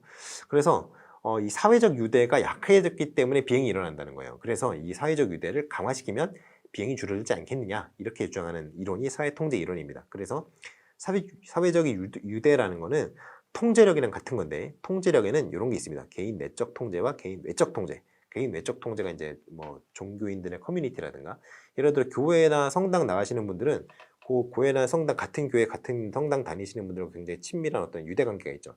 근데 그런 분들이 서로 굉장히 긍정적인 영향을 주고받기 때문에 사실 뭐 기독교 신앙을 독실하게 유지를 하고 계시는 분들 보면은 굉장히 선하신 분들이 많아요, 진짜로. 저는 교회를 다니지 않습니다만 주변에 보면은 굉장히 이제 선하신 분들이 많이 있죠. 항상 뭐 웃는 얼굴이시고 다른 사람들을 공격하지도 않으시고 그런 분들이 많이 있습니다. 그런 분들이 어디서 나오겠어요, 그런 게. 본인이 타고난 성품이 선한 것도 있겠지만 그 본인의 어떤 종교적인 커뮤니티 안에서 그런 긍정적이고 선한 영향을 서로 주고받다 보니 그게 몸에 배고 이런 게 아니겠어요? 그래서 이제 사회적인 유대관계가 강화되면 비행을 하지 않는다 이런 얘기를 하는 거죠. 문화일탄 이론 이런 것 때문에 이제 제가 교육사회학에 늘까 얘기를 했던 건데요. 차별 접촉 이론 여기서 나오죠. 여기서 영향을 받았습니다. 여기에 영향을 줬네요. 그래서 지배적인 집단 문화 그거보다는 소속 집단의 문화와 가치관, 신념에 따라 행동을 습득한다 했어요. 이게 어디 나오냐면요. 현기차, 노조, 네, 현기차 노조가 이런 행동을 하고 있습니다. 왜냐면요. 어떤 지배적인 집단 문화가 있어요. 현대 기아차의 공식적인 문화가 있습니다. 문화라기보다는 목표치가 있죠. 생산 목표치가. 회사에서는 이렇게 하라고 정해줬는데 노조에서는 야 필요 없어. 이것까지만 해 라고 하는 거예요. 이거 실제로 문서가 있어요. 그게. 그런데 그러한 어떤 노조의 사실 이게 사적 조직은 아니지만 그렇다고 해서 회사의 어떤 방침을 어기면서까지 노조의 어떤 지침을 지켜야 되느냐. 이게 비인간적인 근로 환경이면 모르겠습니다만, 글쎄요. 이거는 아닌 것 같거든요. 근데 아무튼 그렇게 소속 집단의 문화와 가치가 신념에 따라서 이제 행동을 하는 걸 습득을 한다는 거죠. 결국에는 노조의 어떤 일원이 돼간다. 이런 거죠. 그리고 아노미 이론 유명하죠. 아노미 합법적 수단이 부재할 때, 이거는 제가 나름대로 괜찮게 정리를 했다고 생각을 합니다. 이거는 이렇게 깔끔하게 정리한 어떤 개론서가 없는 것 같아요. 아노미에 대해서는 많이 얘기를 해놓은 것 같은데, 아노미 이론에 근거해서 비행을 설명해라 라고 하면 이렇게 쓰면 완벽하게 쓸 수 있습니다. 욕구를 충족하기 위한 합법적 수단이 부재할 때 비행이 일어난다. 비행을 저지른다. 이게 이제 아노미 이론에 근거한 비행 이론입니다. 그래서 어떤 개인이 추구하는 가치가 사회적 합의에 의한 가치예요. 남들은 다 싫어하는데 나만 좋아하는 게 있을 수 있어요. 그런 거면 경쟁이 없어요. 근데 경쟁이 있는 이유가 뭐예요? 어떤 자원이, 어떤 그 재화가 희소하기 때문에 경쟁이 일어나는 거예요. 나만 원하는 게 아니라 다른 사람들도 많이 원한다는 거죠. 예를 들어 금. 여러분 골드 좋아하시죠? 골드. 저도 좋아하거든요. 저도 좋아하고 여러분도 좋아하고, 그리고 아마 다른 사람들도 다 좋아할 거예요. 왜 좋아하겠어요? 귀하니까요. 그렇게 이제 어떤 희소성이 있는 것들은 사회에서 가치가 높다는 거예요. 그래서 이제 그러한 어떤 너, 우리가 모두 인정하는 가치를 갖고 있는 그런 대상이면은